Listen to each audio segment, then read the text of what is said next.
Hello there everyone! Welcome back to English with Katharine. My name's Katharine and this is my channel. I had such a good Christmas. Did you? Tell me in the comments below. As you can see today, I'm not wearing anything Christmassy because now we're getting ready for a new year. We call this the in-between time. The little bit of time between Christmas and the new year. It can be quite a confusing time. You feel like you can't start anything new until the 1st of January and you spend your days just eating leftover Christmas chocolate and playing board games. But there's nothing wrong with that. Today I'm going to give you 6 creative ways to glow up your English. What does glow up mean? It means to just upgrade your English, make your English better. Are you ready? Tip number 1 is to travel to the UK through a book. This is the wonderful thing about books. Sometimes books are so well written and so well described that you honestly feel that you've been to that place in the book. So pick a part of the UK that you're interested in, maybe Scotland, London. If it was me, I would choose Cornwall, and then just Google novels set in the place that you're interested in. So novels set in Cornwall, novels set in Edinburgh. This will allow you to travel to that place through the language, the beautiful vocabulary. Your mind will conjure that place naturally. That's the great thing about the imagination. If you train it up, it'll work very well. As I always say, when you're learning a language, learning about the culture is just as important, and it really helps to romanticize the process of learning a language. By doing this, you're also going to learn lots of new vocabulary and vocabulary used to describe a place, specifically the place you're interested in. I'll put a few book recommendations in the description box that are novels set in places that I absolutely love. Okay, enjoy! Tip number 2 is to write out a recipe in English. Choose a recipe that really means a lot to your heart. Maybe something that you enjoyed as a child. Maybe something that your granny or your mother made for you. The challenge is to write the recipe as if you were giving that recipe as a gift to someone. You need it to be really well described, really clear, okay? You don't want them whisking anything that they shouldn't be whisking. You'll find the language is very specific for recipes. There's a lot of imperative verbs like whisk the eggs or mix the flour with the cocoa powder, for example. Trust me, you will learn so much vocabulary just by doing this. And to get yourself in the mood for doing this, you could watch a cooking tutorial on YouTube. Try choosing a British chef like Nigella Lawson or Nigel Slater. Oh my gosh, he is amazing. He's really good for the modern RP accent, actually. Really good practice. When you're finished, you could even post it on social media to share the love. Tip number 3 is to write letters in English. Find a pen pal, we call them. And a pal is a friend, so it's slang for friend. So a pen pal is like a pen friend. You write to them, they write to you, and write to them in English. I really go all out when I write letters. I like to put a wax seal on the envelope, and I like to use a really beautiful pen, preferably a fountain pen. Writing is a really good way to use kind of daily English in written form. You could write about what you have been up to, what you've seen lately, something that was particularly special for you. Trust me, you might really enjoy it. If you can't find a pen friend and it's really difficult, because maybe you're not able to find one, although some good ways to find one is through Facebook or Instagram or some other social media platform or even YouTube.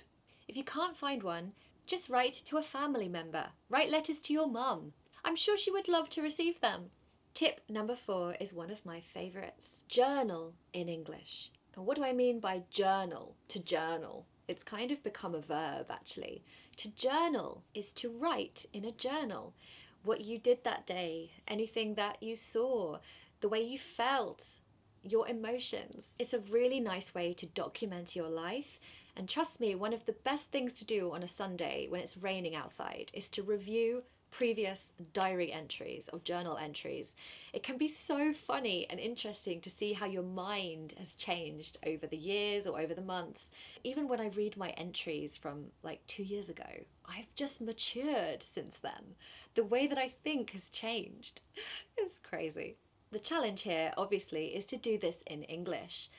Really, really hard, I know. This activity will actually encourage you to think in English, which, as we all know, is one of the most important things when it comes to learning a language. Are you thinking in English right now? Sometimes it can be hard to know if you're thinking in English. As you journal, just think in English as you're writing and transmit that English onto the page.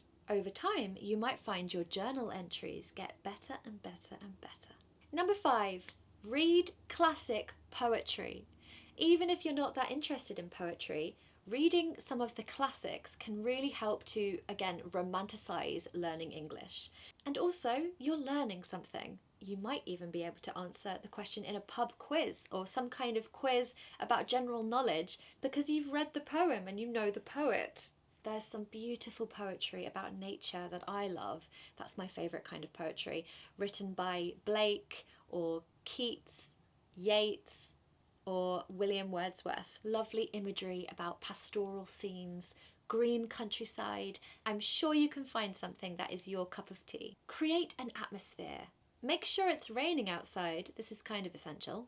Get really cozy. Make yourself a lovely hot drink. Curl up and read the poetry.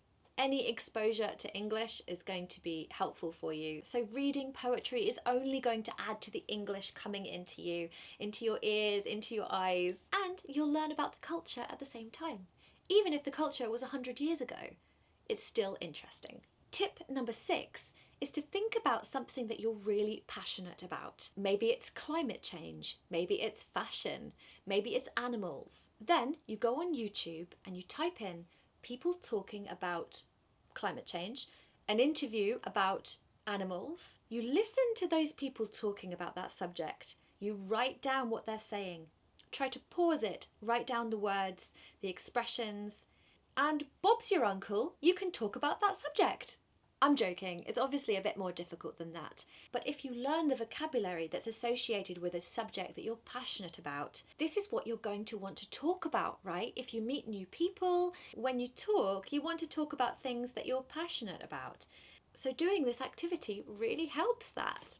If I was learning a new language, I would choose music. I love talking about different styles of music. So if it was me, I would YouTube people talking about music in Spanish, or Italian, or whatever language I'm learning. That's the end of the tips, everyone. Only 6 for you today, but I have got some more so I can make another video if you're interested. Hopefully that's given you a little bit of inspiration. Sometimes all you need is for someone to give you a boost, to just give you some encouragement. People are key to how we feel. Good luck on your English learning journey. I hope it's a romantic one. I'll see you next Friday for another video. Bye.